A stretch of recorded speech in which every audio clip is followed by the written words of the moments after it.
আমার ঋণগ্রস্ততা, আমার দুর্দশার শিকার, এটা যদি ভুল প্রমাণ করতে পারে, আমার বিলাসবহুল জীবনযাত্রা যদি সত্য প্রমাণ করতে পারে, আমি শিক্ষকতা ছেড়ে দেব। এটা আমার ক্ষেত্রে আমি একদিনের উদাহরণ দিয়েছি। কারণ আমি সিলেটের জাফলংয়ে চাকরি করি। আমার বাসা থেকে জাফলং যেতে 1 টাকাও লাগে না, কিংবা সাদা পাথর গেলে 50 টাকা লাগে। তখন আমি বিভিন্ন সময়ে জাফলং এবং সাদা পাথরের ছবিগুলো ফেসবুকে আপলোড করেছি। আর ওই দিন যেই দিন টাকা ছিল না, কারণ আমাদের তো সব সারা মাস টাকা থাকবে না, যেই দিন টাকা ছিল না ওই দিন আমি ওই দিনের উদাহরণটা সংবাদ মাধ্যমে উপস্থাপন করেছিলাম। ওই দিন টাকা ছিল না, আমি তাকে ঘুরতে নিয়ে যেতে পারি নাই। ওই উদাহরণটা দিয়েছি শুধুমাত্র বোঝাতে চেয়েছি এমপিওভুক্ত শিক্ষকরা তাদের সন্তানদের যেমন চাহিদা পূরণ করতে পারে না, তেমন তাদের পরিবারের চাহিদাও তারা পূরণ করতে পারে না, শুধুমাত্র অর্থনৈতিক বৈষম্যের কারণে। যদি অর্থনৈতিক বৈষম্যটা দূরীকরণের জন্য আমরা যে আন্দোলন করেছিলাম, বর্তমান সরকার তারা উপলব্ধি করেছে এবং তারা গোয়েন্দা সংস্থার মাধ্যমে যাচাই করেছে এবং তারা যাচাই করে দেখেছে যে না, আমাদের দাবিটা যৌক্তিক। ওনারা 15%, আমাদের দাবি ছিল 20% বাড়ি ভাড়া, ওনারা 15% বাড়ি ভাড়া কার্যকর করেছে এবং ওনাদেরকে সাধুবাদ জানায়। যে গাড়িটা দেখছেন, এটা আমার এক ভাই কাজিন, সে জর্ডান থেকে তাকে আমি এয়ারপোর্টে রিসিভ করতে যাব। ওনাদের টাকা দিয়া ওনাকে আনতে যাওয়ার জন্য, প্রবাসী ওনাকে আনতে যাওয়ার জন্য যে গাড়িটা দেখছেন, আমি গাড়ির সামনে শুধু শো আপের জন্য, এবং ফেসবুকে জানেন তো সবাই ফেসবুকে একটু ভালো ছবিটাই দিতে চায়, তখন আমি ফেসবুকে দেখানোর জন্য এই ছবিটা দিয়েছিলাম। আর যে রয়্যাল এনফিল্ডের ব্যাপারটা, এটা ওই ফার্মগেটের এখানে শোরুম আছে রয়্যাল এনফিল্ডের।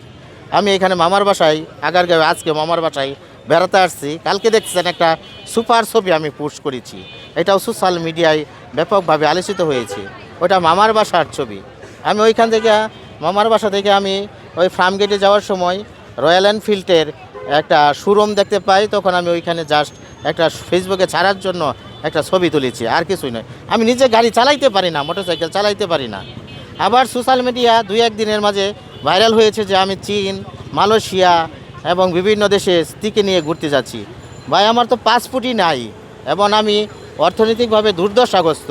কারণ আমার বন্ধুদের কাছ থেকে আমি অনেক টাকা ঋণ করেছি, আমি তাদের ঋণ শোধ করতে পারতেছি না।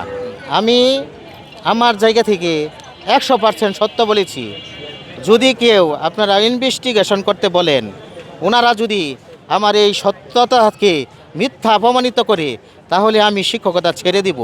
এটা আমি আগেও বলেছি, এখন আপনাদের মাধ্যমে বলতে চাচ্ছি। যদি আমার এটা সত্যতা প্রমাণ করতে পারে, আমার ঋণগ্রস্ততা, আমার দুর্দশার শিকার, এটা যদি ভুল প্রমাণ করতে পারে, আমার বিলাসবহুল জীবনযাত্রা যদি সত্য প্রমাণ করতে পারে, আমি শিক্ষকতা ছেড়ে দেব। আমি সাধারণত ছোটো সময় থেকেই যখন অনার্সে পড়তাম, আমি গাজীপুরের বাওয়াল বদরি আলম কলেজ থেকে গণিতে অনার্স করছি, তারপর ঢাকা বাংলা কলেজ থেকে এমএসসি করছি গণিতে। তখন থেকে আমি ওই আমার একটা চাচাতো ভাই, যে চাচাতো ভাইয়ের কথা বললাম, সে একটা ফোন দিয়েছিল গিফট, ওই ফোন দিয়ে আমি ছবি তুলে ফেসবুকে আপলোড দিতাম। এটা আমার একটা পছন্দের জায়গা ছিল, ফেসবুকে আপলোড দেওয়া। কিন্তু ফেসবুকে যখন আপলোড দিই, তখন 100 ছবি তোলার মধ্যে যে ছবিটা সবচেয়ে ভালো হয়, আমরা এই ছবিটাই আপলোড দিতে চাই না। আমার টিকটক যে আইডিটা, আমার টিকটক আইডিটা নেই, এটা টিকটক না। আমি ফেসবুকটা অনেক দিন চালাতাম না। আবার আমার এক ছাত্রর মাধ্যমে, আমি তত বুঝি না, ছাত্রদের বলছি তুমি মোহাম্মদ রাসেল মাস্টার একটা আইডি খুলে দাও। তখন সে একটা আইডি খুলছে, হয়তো বা মাস্টার বানানটা সে ভুল করছে। সে আপনার বিদেশি শব্দের আগে মধ্যাহ্নস হয় না, এটা আমিও জানি, কিন্তু ওইটা আমার ছাত্রর মাধ্যমে ওই আইডিটা করাইছি, তো সে হয়তো বা একটু মিস্টেক করে ফেলছে। তখন সে ওইটা করার পরে আমাকে বলছে যে স্যার দেখেন, তখন আমি তো দেখি এই অবস্থা।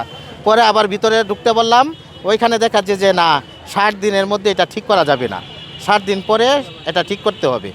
কিন্তু টিকটক না ভাই, আমি ফেসবুকে একটা পছন্দ করতাম।